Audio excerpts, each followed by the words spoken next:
Charles Manson, 12 Kasım 1934'te doğdu. Babası, Kolonel Walker Henderson Scott Sr.'di. Annesi, Ada Kathleen Maddoy, sadece 16 yaşındaydı. Bu genç anne, oğlu Manson'u büyütürken zorluklarla karşılaştı. Manson'un yaşamı, erken yaşlardan itibaren zorluklarla dolu oldu. Manson, 9 yaşındayken okulunu yaktı. Bu olay, Manson'un yaşamındaki ilk büyük sorunlardan biriydi. Daha sonra, 1947'de Gibault School for Boys'a yerleştirildi. Ancak Manson, buradaki yaşamına da uyum sağlayamadı. Manson, ilk belgelenmiş suçunu 1948'de işledi. Bir marketi soydu. Bu olay, Manson'un yaşamındaki ilk büyük suçlardan biriydi. Daha sonra, 1949'da Boys Town'a ve Indiana Boys School'a yerleştirildi. Manson, Indiana Boys School'dan 18 kez kaçtı. Manson'un yaşamındaki ilk büyük kaçışlardan biriydi. Daha sonra, 1951'de Washington, D.C.'deki National Training School for Boys'a yerleştirildi. Manson, 1952'de bir çocuğu bıçak tehdidiyle cinsel saldırıya uğrattı. Bu olay, Manson'un yaşamındaki ilk büyük cinsel suçlardan biriydi.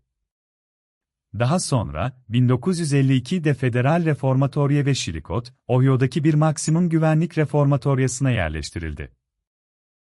Manson, 1954'te hapisten çıktı. Ancak, 1956'da koşullu tahliye şartlarını ihlal ettiği için tekrar tutuklandı. Manson'un yaşamındaki ilk büyük tutuklamalardan biriydi. Manson, 1955'te Rosalie Jean Willis ile evlendi. Ancak, 1956'da oğlu Charles Manson Jr. doğdu. Manson, ailesine karşı sorumluluklarını yerine getiremedi. Manson, 1957'de parolünü reddetti. Ancak, 1958'de 5 yıllık parolünü kabul etti. Manson'un yaşamındaki ilk büyük parolelerinden biriydi. Manson, 1959'da sahte bir Amerika Birleşik Devletleri hazine çekini bozdurmaya çalıştı. Manson'un yaşamındaki ilk büyük sahtecilik suçlarından biriydi. Manson, 1960'ta 10 yıllık hapis cezasına mahkum edildi. Ancak, 1961'de McNeil Island'daki Amerika Birleşik Devletleri hapishanesine transfer edildi.